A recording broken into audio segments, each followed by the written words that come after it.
You seen her eyes? Ain't natural. Something wrong with that girl. Something that don't belong here.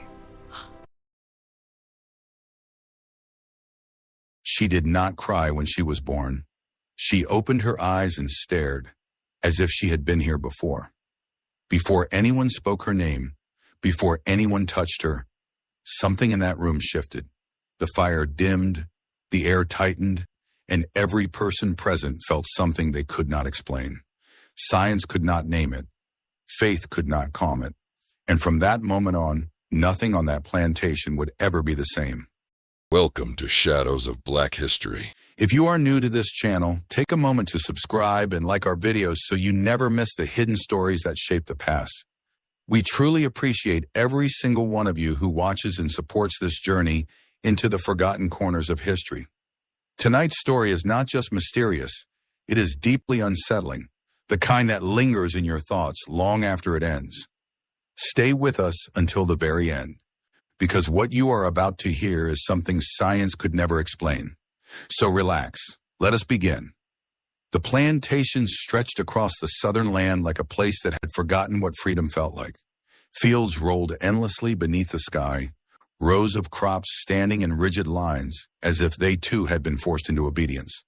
The soil was dark, heavy, and worn from years of labor, shaped not by nature alone, but by the relentless hands that worked it from sunrise to nightfall. In the year 1846, time did not move forward on that land. It repeated itself. Day after day, the same patterns unfolded with little change, little mercy, and no escape. The enslaved rose before the first light touched the horizon, their bodies already tired before the day had even begun, their movements guided by orders that left no room for hesitation. The overseers watched closely, their presence constant, their voices sharp enough to cut through even the deepest exhaustion. And above it all stood the master's house, large and distant, built high enough to separate itself from the suffering it depended on. It was a place where power believed itself untouchable. But beneath that surface, something darker lived. It was not new. It had always been there, hidden in the spaces no one spoke about, in the quiet exchanges that carried more meaning than words ever could. It lived in the fear that settled into the bones of those who endured, in the silence that followed acts too cruel to name, in the understanding that some truths were too dangerous to be spoken aloud. The plantation functioned because of control, but control requires more than force. It requires secrecy. And within that secrecy, things happened that shaped lives in ways that could never be undone. One of those things now waited in a small cabin at the far edge of the land. The cabin stood apart from the others, not by great distance, but by intention. It was placed just far enough to be overlooked, just far enough that whatever happened inside it would not easily reach the ears of those who pretended not to notice. The woman inside had spent months carrying a truth she could not speak. Her body had changed, her movements slowed, her silence deepened, but no one asked questions. Not because they did not know, but because they already did. The master's son had come to her, more than once, enough times to leave behind something that could not be hidden forever. Now that truth was about to take form. The night was still, the air thick with the kind of heat that pressed against the skin and refused to move. Inside the cabin, the only light came from a small fire that flickered weakly, casting shadows that stretched and bent against the wooden walls. The midwife worked quickly, her hands steady from years of experience, her face focused but quiet. She had done this many times before. She had seen life begin under all kinds of circumstances, had learned to separate the act of birth from the conditions that surrounded it. But something about this felt different. The woman cried out once, then again, her voice breaking against the silence of the night. The sound did not travel far, it rarely did. Pain was something that stayed contained on that plantation, absorbed into the land as if it belonged there. The midwife spoke softly, guiding her through the final moments, her hands moving with precision, her eyes focused on the task in front of her. Then suddenly it was over. The child was born, and everything changed. The midwife lifted the baby carefully, her movements practiced, her mind already expecting what would come next. The cry, the movement, the immediate demand for life that every newborn brought into the world. But there was nothing, no cry, no struggle, no desperate reaching for breath. The baby was still. For a moment, the midwife's heart stopped. Then the child opened her eyes. Slowly, deliberately. And when she did, the air in the room shifted. Her eyes were blue. Not the soft, unfocused blue of a newborn. Not the wandering gaze of a child seeing the world for the first time. These eyes were clear, sharp. They moved with intention, settling on the midwife first, then shifting toward the mother, then toward the dim light of the fire, as if each thing held meaning she already understood. The midwife froze, her hands tightening slightly as a feeling moved through her chest that she could not explain. She had seen many children, many births, but she had never seen anything like this. The baby did not cry. She watched. The mother, weak but conscious, turned her head slowly, her body heavy with exhaustion. When her eyes met her child's, something passed between them that no one else in the room could fully understand. It was not fear. Not entirely. It was something deeper, something that felt older than the moment itself. The child did not reach for her. She did not make a sound. She simply looked at her, as if she already knew her, as if she had always known her. The fire behind them flickered suddenly, the flame rising higher than it should, then shrinking just as quickly, casting shadows that moved too sharply across the walls. The midwife glanced toward it instinctively, her breath catching again as she tried to understand what she had just seen. There was no wind, no reason for the change, and yet it had happened. She looked back at the child, still watching, still silent, still aware. The midwife wrapped her in cloth, her hands no longer as steady as they had been moments before. She placed the baby gently beside her mother, then stepped back, her eyes lingering longer than they should have. Something was wrong, not in the way people feared weakness or sickness. This was something else, something she did not have words for. Outside, the night remained quiet, unaware that anything had changed. But inside that cabin, something had entered the world that did not belong to it. By morning, the story had already begun to spread. Not openly, not in a way that could be traced, but through glances, through half-spoken words, through the kind of quiet communication that moves faster than sound. A child had been born, a strange child. Some said she did not cry. Others said she stared like a grown person trapped in a small body. A few whispered about her eyes, about how they did not move like a child should. The overseer dismissed it quickly, brushing it aside as nothing more than idle talk. He had seen rumors grow before, had watched fear take shape from nothing, and spread through people who had too much time to think and not enough control over their own lives. To him, it was nothing, just another story that would fade with time. But even he avoided that cabin when he passed by. The master's son did not come near at all. Whether it was guilt or something else, no one could say. But absence on that plantation was never meaningless. They named her Anelise, and from the moment that name was spoken, something unseen began to move across the land. It was not loud, it was not sudden, but it was there, watching, waiting, and growing. The days that followed Anelise's birth did not bring relief. They brought something else, a quiet tension that settled into the air and refused to leave. At first, nothing outwardly changed.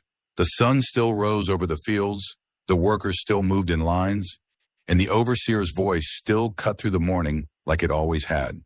But beneath that routine, something had shifted in a way that could not be easily named.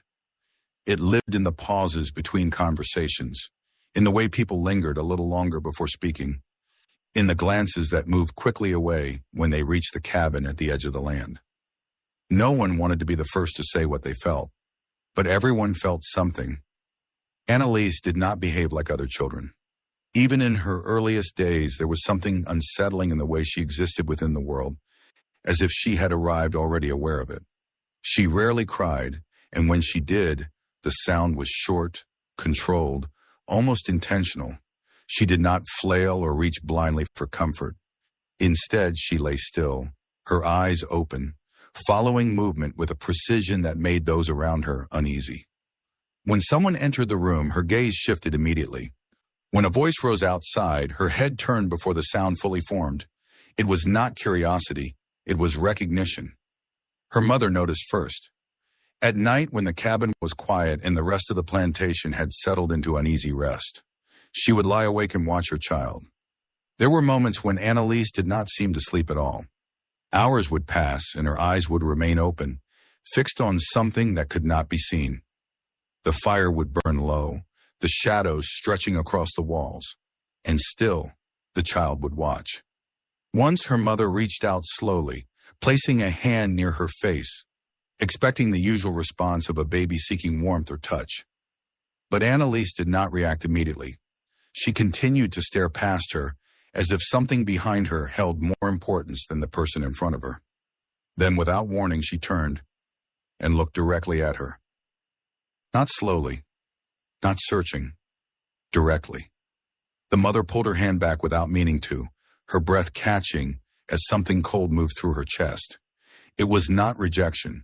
It was not fear in the usual sense. It was the feeling of being seen in a way that reached deeper than the surface. The kind of feeling that makes a person question what is truly being looked at. The other women began to notice soon after. At first, they came to help, to support the mother in the way they always had for one another. They brought food, offered to hold the child, shared what little comfort they could. But those moments did not last long. One by one, they began to hesitate, not openly, not in a way that could be easily explained. But it was there. The way their hands moved more carefully when lifting her.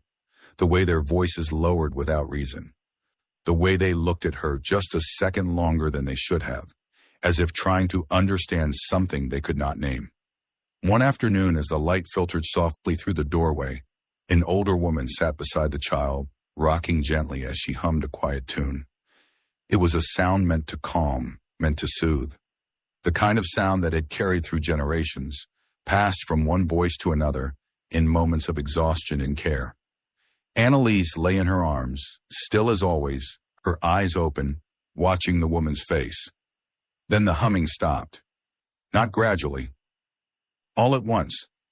The woman's expression changed, her voice caught mid-sound, her body going still as her eyes widened slightly. She stared down at the child, her lips parting as if to speak, but no words came.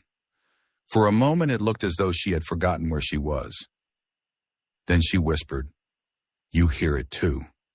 No one had asked her a question. No one had spoken. And yet she spoke as if answering something. The others in the room fell silent, their attention drawn to the moment without understanding why. The woman blinked suddenly as if waking from something, her hands tightening slightly around the child before she quickly passed her back to her mother. I should go," she said, her voice unsteady in a way that did not belong to her. She did not stay long after that. And she did not return. The stories began to grow, not in loud voices, but in careful whispers, shared in places where the wind could carry them away before they settled too heavily. Some said the child could hear thoughts. Others said she could see things that had not yet happened. A few refused to speak of her at all, choosing silence over the risk of saying something that might make her more real than she already was. The overseer heard the whispers eventually. At first, he ignored them. He had no patience for superstition, no tolerance for stories that threatened the order he was responsible for maintaining. But when enough voices began to carry the same tone, the same quiet unease, he decided to see for himself. He approached the cabin in the late afternoon, his steps deliberate, his posture firm, the weight of authority carried in every movement. He did not knock. He did not ask permission. He pushed the door open and stepped inside as if the space belonged to him. The room fell silent immediately.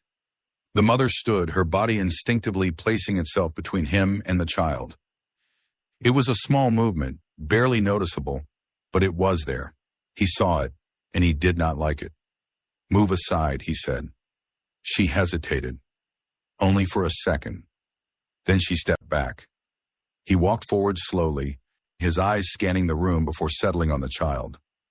Anelise lay on a cloth near the fire, her body still, her eyes open, watching him. He crouched slightly, his expression shifting from dismissal to something closer to curiosity. He had expected something else, a sick child, a strange-looking child, something that could be explained. But this was different. He leaned in closer, studying her face, her eyes, the way she did not look away. "Children do not look like that," he muttered. The room held its breath. He reached out, his hand moving slowly, testing, as if expecting a reaction. Before he touched her, she spoke. Not loudly, not clearly, but enough. "Number." The word was soft, but it stopped him. His hand froze midair. For a moment, no one moved. Then he pulled back, standing quickly as if something had struck him. His expression hardened immediately, the brief moment of uncertainty replaced with anger. "Just a child," he said sharply, more to himself than anyone else. He turned and left without another word. But as he stepped outside, something stayed with him. Not what he had seen, but what he had felt. And for the first time since he had set foot on that plantation, he could not explain it. Part 3 will continue as Anelise begins to reveal abilities that no one can deny, and the plantation slowly begins to change under something that should not exist. Part 3. Chapter 3. The change did not arrive all at once. It moved slowly, almost carefully, as if whatever had entered the world through Anelise understood that true power did not need to announce itself loudly. It revealed itself in moments. Small at first, easy to dismiss if one chose not to look too closely. But the problem with small things is that they grow. And on that plantation, growth never went unnoticed for long. Anelise began to speak earlier than any child should have. Not in broken sounds or scattered attempts, but in clear, measured words that carried an unsettling calm. She did not babble. She did not repeat what others said around her. She spoke only when she chose to, and when she did, it was rarely about simple things. Her mother noticed it first during the quiet hours of the morning, when the world had not yet fully awakened, and the cabin still held the weight of the night. One morning, as the first light began to creep through the cracks in the wooden walls, Anelise sat upright on her own. She had not been taught to do so. She had simply done it. Her small body moved with control, her balance steady in a way that did not match her age. Her mother, still lying on the thin bedding beside her, watched in silence, her heart tightening with something she could not name. Anelise turned her head slowly and looked at her. "The rain will come before noon," she said. Her voice was soft but clear. Her mother frowned slightly, glancing toward the door. The sky had been clear the night before. The air was dry. There had been no sign of change. "You should not speak things you do not know," she said gently, more out of habit than belief. Anelise did not respond. She simply looked away. By midday, the sky darkened without warning.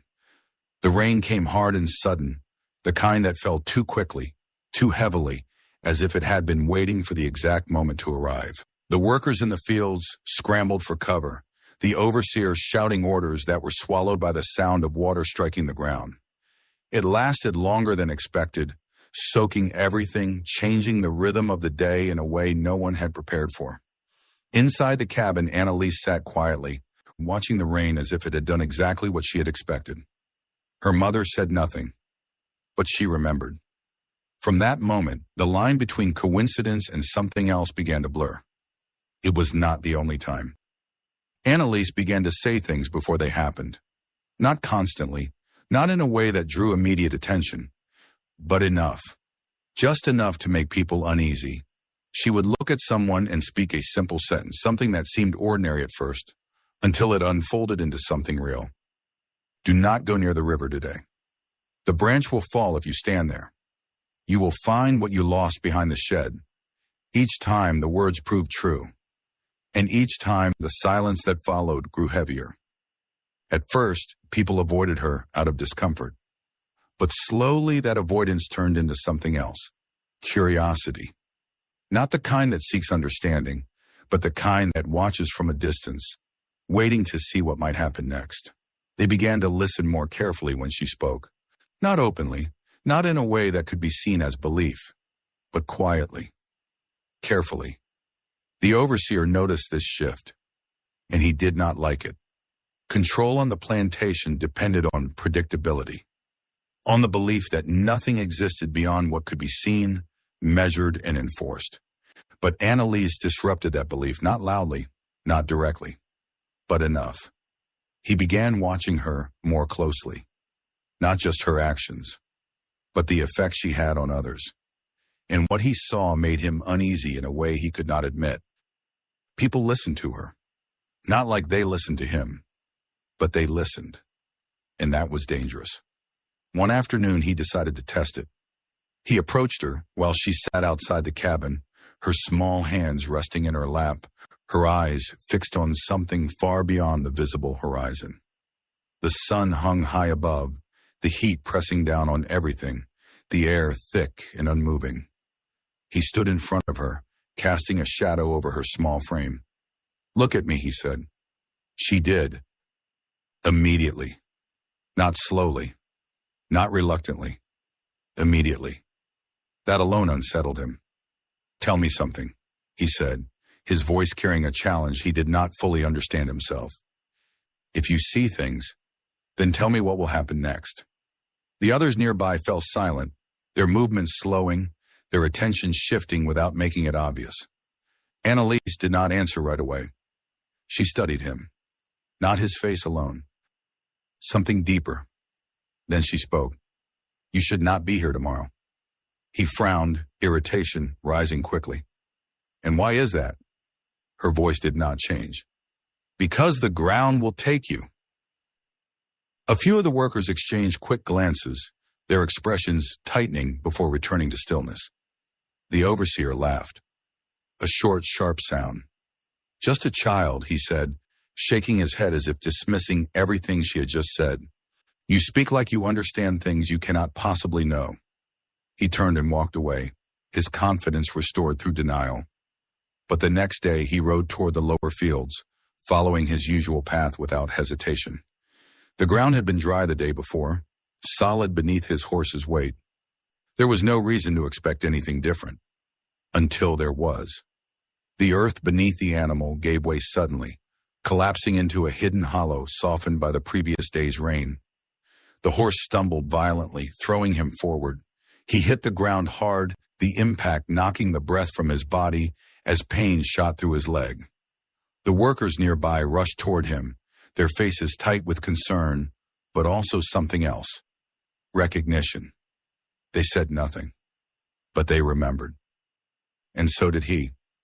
From that day on, the laughter stopped. Fear does not always arrive loudly.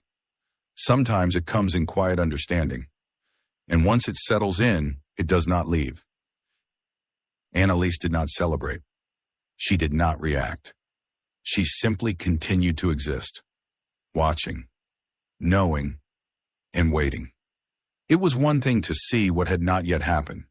That alone had already begun to unsettle the plantation in ways no one could deny. But what came next was different. It crossed a boundary that even the strongest minds could not explain away. It was no longer about the future. It was about the present, about thoughts, about secrets, about the things people kept buried deep enough to believe they were safe. And once Anelise began to see those, there was nowhere left to hide. The change revealed itself quietly, the way everything about her always did. No announcement, no moment of sudden transformation. Just a shift, a deepening of something that had already been there. It began with small moments that could easily be dismissed if someone chose not to look too closely. A glance that lasted too long. A response given before a question was asked. A silence that felt heavier than it should have. But then it grew. One evening, as the light faded and the workers returned from the fields, a woman sat outside her cabin, her hands trembling slightly as she tried to focus on the small task in front of her. She had been hiding something for weeks. A piece of cloth taken from the main house. Not for greed, not for rebellion, but for survival. It was something small, something that might go unnoticed. But fear had settled into her, the kind that makes every sound feel like a threat. Anelise walked past her slowly, her steps quiet against the dirt. Then she stopped. "You should move it," she said. The woman froze. Her hands stilled. Her breath caught. "Move." "What?" she asked carefully, her voice barely above a whisper. Anelise turned her head slightly, her eyes settling on her without hesitation. The cloth under the floor. The world seemed to stop. No one else had seen her hide it. No one had been there. And yet, the woman's eyes widened, her body stiffening as the truth settled into place. She said nothing more. She could not. Words would only make it more real. Anelise continued walking, as if nothing had happened. But everything had. The story spread faster this time, not just as whispers, as warnings. Be careful what you think around her. Do not let your mind wander when she is near.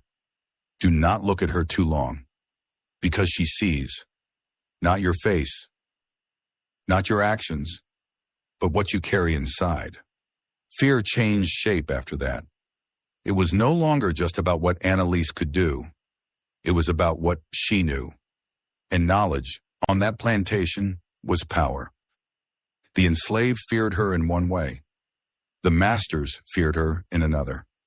But both feared her all the same. The master himself could no longer ignore it.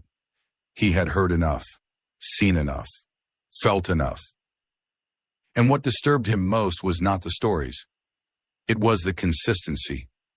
Too many moments. Too many people. Too many things that could not be dismissed as coincidence. So he decided to face it directly. One evening, as the sun lowered and the air cooled just enough to make movement easier, he called for her. Anelise was brought to the main house. For the first time. The distance between the cabins and that house had always been more than physical. It was a line, a boundary, a place where power was visible in every detail. The floors were clean, the walls strong. The air itself felt different, as if it carried a weight that demanded obedience. Anelise stepped inside without hesitation, without fear. That alone unsettled him. She should have been afraid. Every child was. But she wasn't. She stood in the center of the room, her small figure still, her blue eyes steady as they moved across the space, taking in everything with quiet awareness. The master watched her closely, studying, measuring, trying to understand. Then he spoke. "They say you see things," he said. She did not answer. "They say you know things you should not know." Still, she said nothing. His expression tightened slightly. "So tell me," he continued, his voice lowering, becoming more deliberate, "what do you see when you look at me?" The room grew still. Even the air seemed to pause. Anelise looked at him, not quickly, not nervously, but deeply, as if she were looking through him rather than at him. Seconds passed, longer than they should have. Then she spoke. "You remember everything." His jaw tightened. "That is not an answer." Her voice remained calm. "You remember her." The room changed, not visibly, but in a way that could be felt. The master's posture stiffened, something flickering behind his eyes before he forced it down. "Watch your words," he said sharply. But Anelise did not stop. "You remember what you did." Silence fell, heavy, unavoidable, the kind that presses against the chest and refuses to move. The servants in the room lowered their eyes immediately, sensing something they did not dare witness directly. The master took a step forward. "Enough," he said. But his voice had changed. Not loud, not commanding. Tight, controlled, afraid. Anelise tilted her head slightly. And then she said the one thing he could not escape. She never stopped screaming. The air broke, not with sound, but with presence. The kind that forces truth into the open whether it is wanted or not.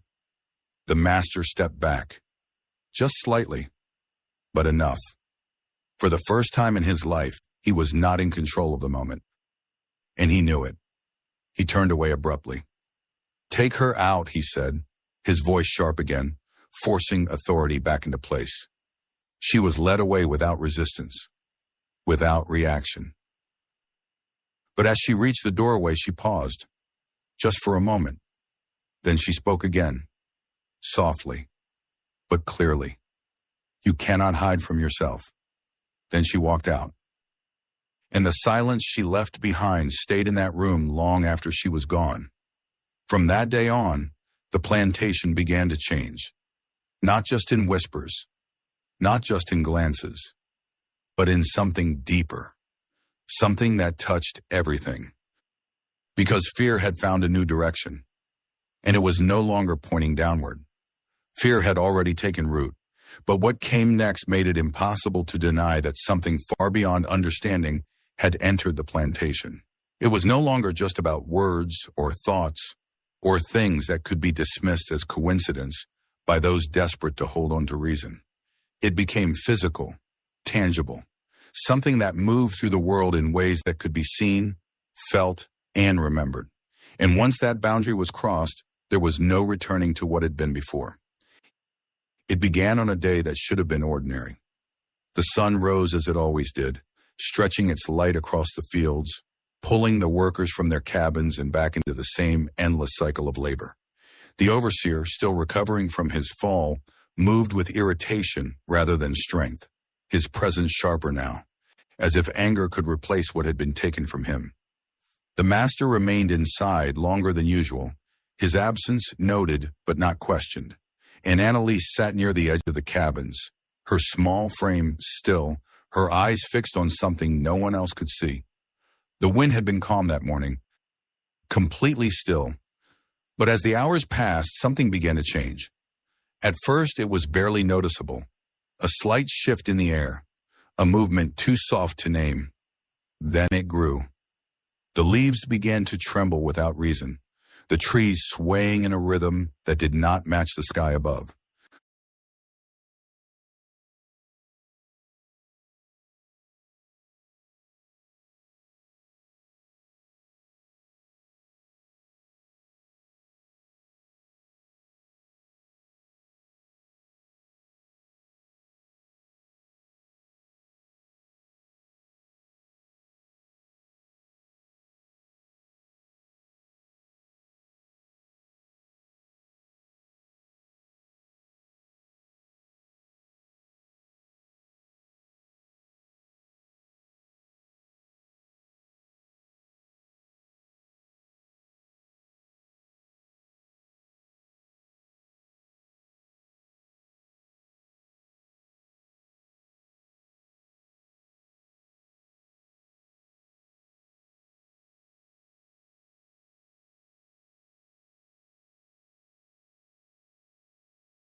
The workers paused, their movements slowing as they looked around, sensing something that did not belong. The overseer shouted for them to continue, his voice cutting through the uncertainty, but even he glanced upward, his expression tightening. The sky remained clear. No storm, no warning, and yet the wind rose. Not gradually, suddenly. It moved across the fields with force, bending the crops, lifting dust into the air, pushing against bodies as if trying to move them from where they stood. The workers struggled to remain steady, their hands gripping tools that now felt useless against something they could not control. The overseer shouted again, louder this time, but his words were swallowed by the sound of the wind itself. And then it stopped. Instantly, as if something had decided it was enough. The silence that followed was heavier than the storm that had not existed. All eyes turned, not toward the sky, not toward the fields, toward her. Anelise had not moved. She sat exactly where she had been, her posture unchanged, her expression calm, her eyes watching the land as if it had done exactly what she expected. No one spoke, because no one needed to. They had seen it, and they understood. The master heard about it before the day ended. The moment the story reached him, something in his chest tightened in a way he could not ignore. He had already felt the shift, already sensed that something was wrong. But this was different. This could not be explained, could not be controlled, and control was the one thing he had built his entire life upon.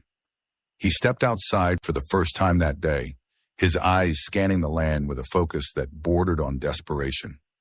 The fields looked the same. The workers had returned to their tasks. The overseer stood where he always did.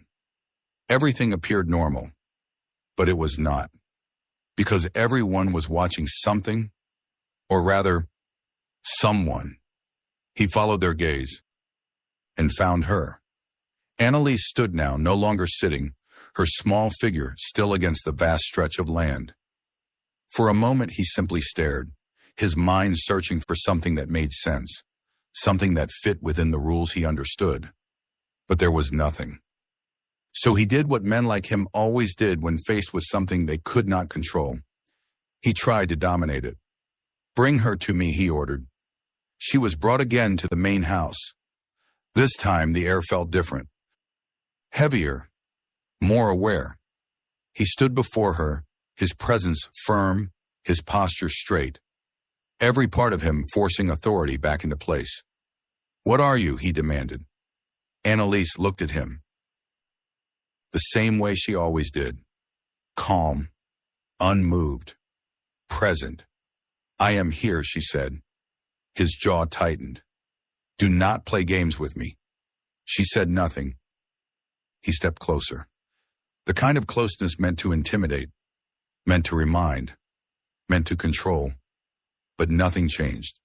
She did not step back, did not lower her eyes, did not react. And that, more than anything, broke something inside him. His voice rose. "You will answer me."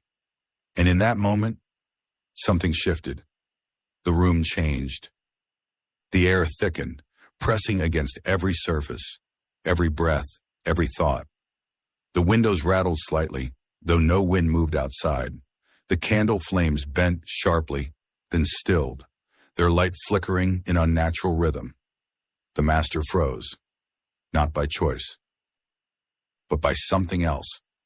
Anelise took a small step forward, just one, but it felt like distance had collapsed.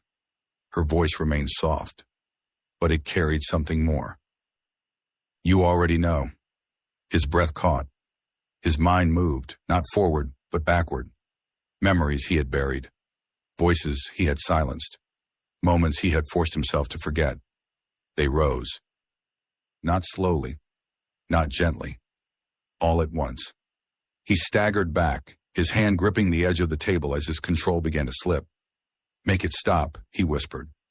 But she did not move, did not change, did not stop. Because it was not something she had started. It was something he had always carried. And now, he could not escape it. Outside, the air shifted again. But this time, it was not the wind. It was something deeper. The plantation itself began to feel different, as if the land had become aware, as if something long buried had begun to rise. And at the center of it all, stood a child no one could explain. A child who was no longer just seen, but felt. What began as fear had now become something far greater, something that could no longer be contained within whispers or dismissed as coincidence. The plantation itself began to change, not in a single moment, but in a slow unraveling that touched everything and everyone. It was as if the land, once silent under years of suffering, had finally found a voice, and that voice moved through Anelise. The fields no longer felt steady beneath the workers' feet.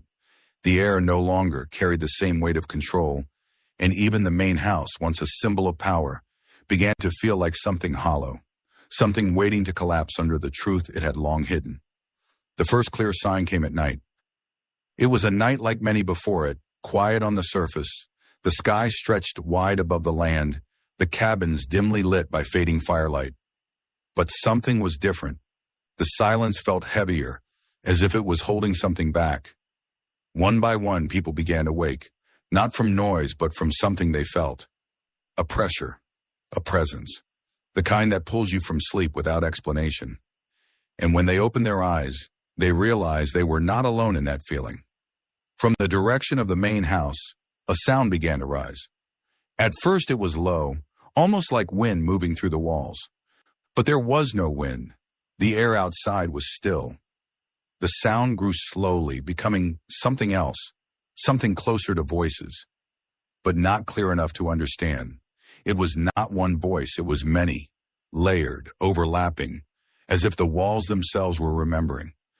Inside the house, the master had not slept. He sat in his chair, his body rigid, his eyes fixed on nothing, as the sound built around him. He had tried to ignore it at first, tried to convince himself it was nothing more than the result of a tired mind, a reaction to the pressure he refused to admit he felt. But the sound did not stop. It grew. It pressed against him from every direction, filling the space, leaving no room for denial. He stood suddenly, his movements sharp, his breath uneven as he moved through the room.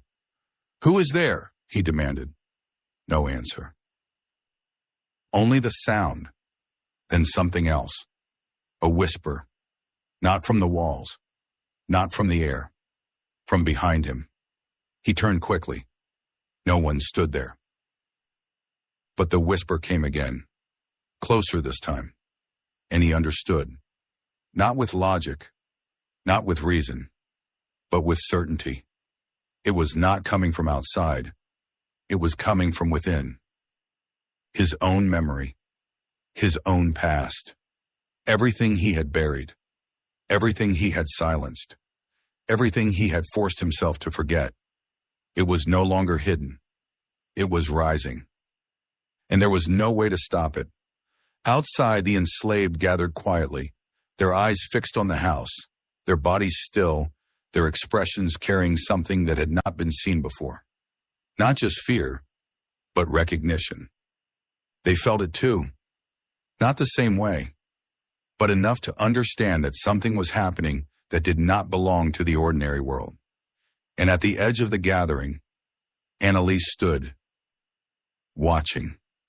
The next days did not bring relief. They brought consequences.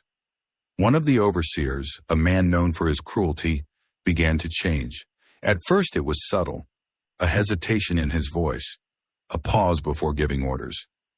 Then it grew. He started speaking to himself, quietly at first, then louder, as if answering someone no one else could hear. His eyes moved constantly, scanning the air around him, searching for something just beyond sight. "They are here," he whispered one afternoon, his voice shaking as he backed away from nothing. "Who is here?" another man asked, his tone uneasy. He did not answer immediately. His eyes locked onto something no one else could see. Them. The word fell from his lips like something pulled from deep within. That night he ran, not away from the plantation, but through it, as if trying to escape something that followed him wherever he went. By morning he was found at the edge of the woods, his body still, his face frozen in an expression no one could forget. No marks, no wounds. But something had taken him. Not physically, something deeper. The others began to fall after that. Not all at once, not in the same way, but one by one. Those who had caused the most suffering, those who had believed themselves untouchable, they began to break. Some spoke of voices, some of visions. Some simply stopped speaking altogether. The plantation, once held together by fear and control, began to fracture. Orders were no longer followed with the same certainty. Authority no longer carried the same weight, because something stronger had taken its place. Not power, truth. And truth, once revealed, cannot be buried again. The master saw it happening, felt it, lived within it. Each day became heavier than the last, each moment filled with something he could not escape. The walls of his house no longer felt like protection. They felt like confinement. He began to avoid mirrors, avoid silence, avoid anything that might force him to face what he already knew. But avoidance does not erase truth. It only delays it. And delay, in this case, only made it stronger. One evening, as the sun lowered and the sky darkened into something heavy and still, he stepped outside again. This time, not with authority, but with something else. Something closer to desperation. He looked across the land, the fields, the cabins, the people, and finally, her.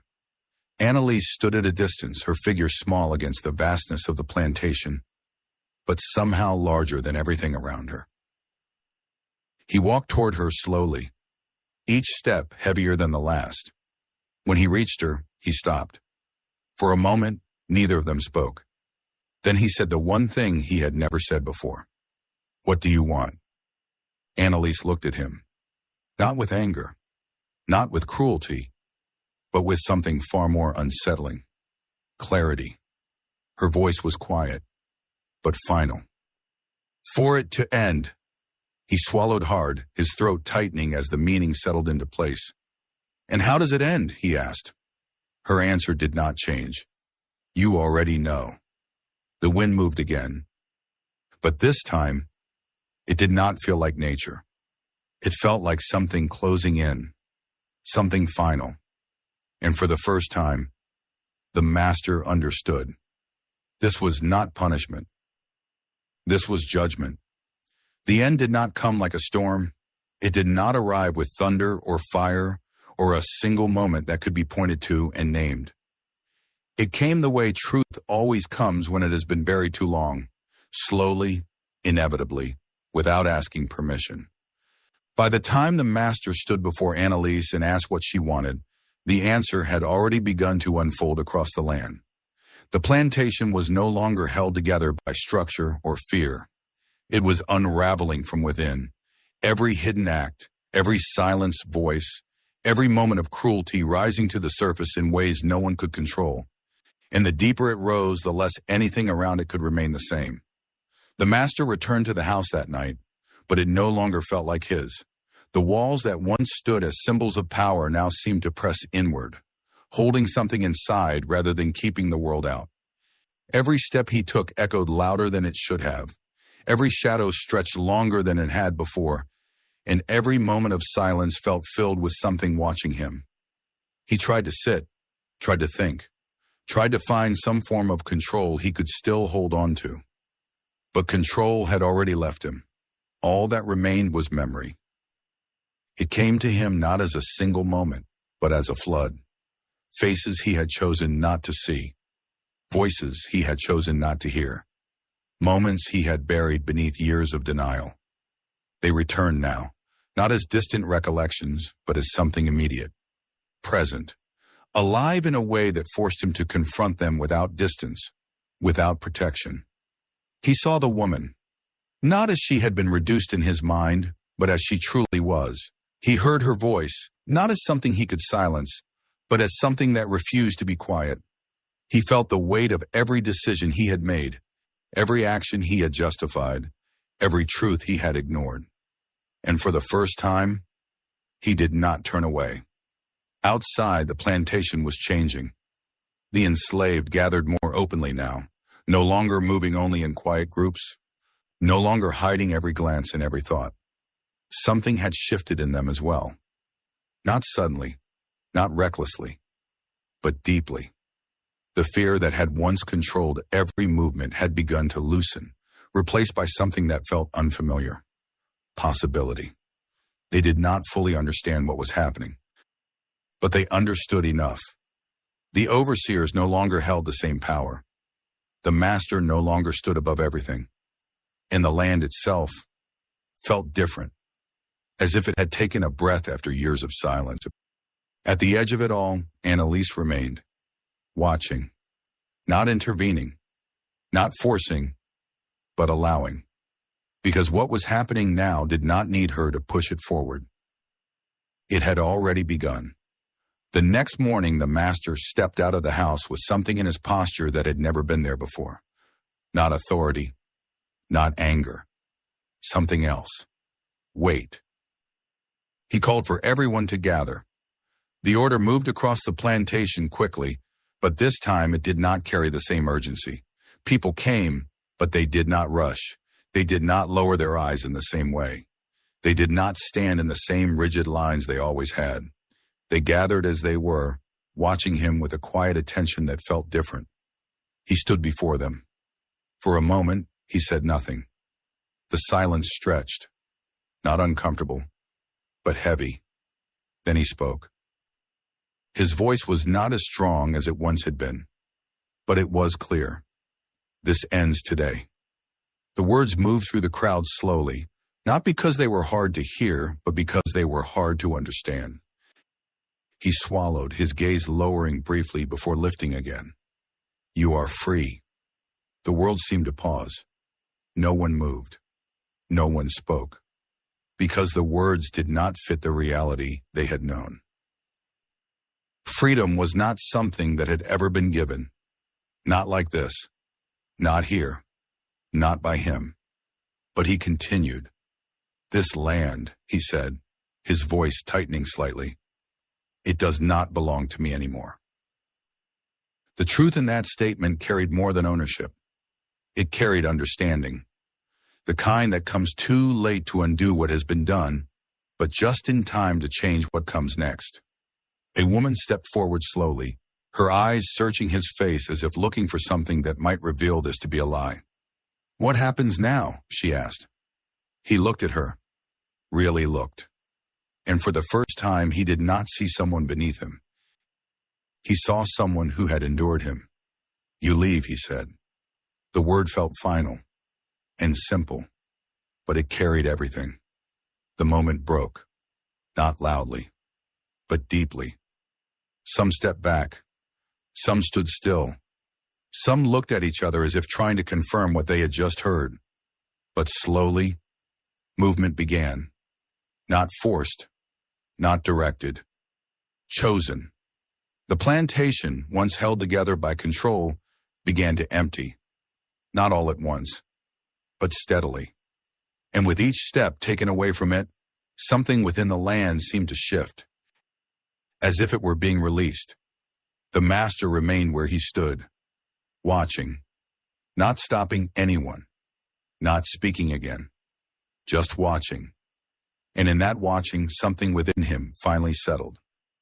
Not peace, but acceptance. Days passed, then more. The plantation changed without the people who had once filled it. The fields grew uneven. The house began to wear. The structure that had once seemed permanent now revealed itself for what it truly was. Temporary. The master remained alone. He did not rebuild, did not restore, did not reclaim. He lived within the remains of what he had once controlled, carrying the weight of what it had cost. And then, one morning, he did not wake. No struggle, no sound, just stillness. The kind that does not ask for attention, but carries meaning. And the land finally rested. Years later, nothing remained of the plantation as it once was. The fields returned to wild growth. The house collapsed into the earth. The paths disappeared. as if the land itself had chosen to erase what had been done upon it. But one thing remained: the story. It moved through time, carried in voices that refused to forget. A child born in silence. A girl with eyes that saw too much. A presence that brought truth where it had been buried. Some called her a spirit. Some called her justice. Some called her something they could not name at all. But all agreed on one thing: she had never truly left. Because Anelise was no longer just a girl. She had become something greater. Not bound to a body, not limited by time, but tied to the land, to memory, to truth. And wherever injustice tried to hide, something watched, something waited, and something remembered. Thank you for watching. If this story moved you, remember to subscribe and like the channel so more hidden stories can be brought to light. And always remember, some stories are not just told, they are carried. And they never truly end.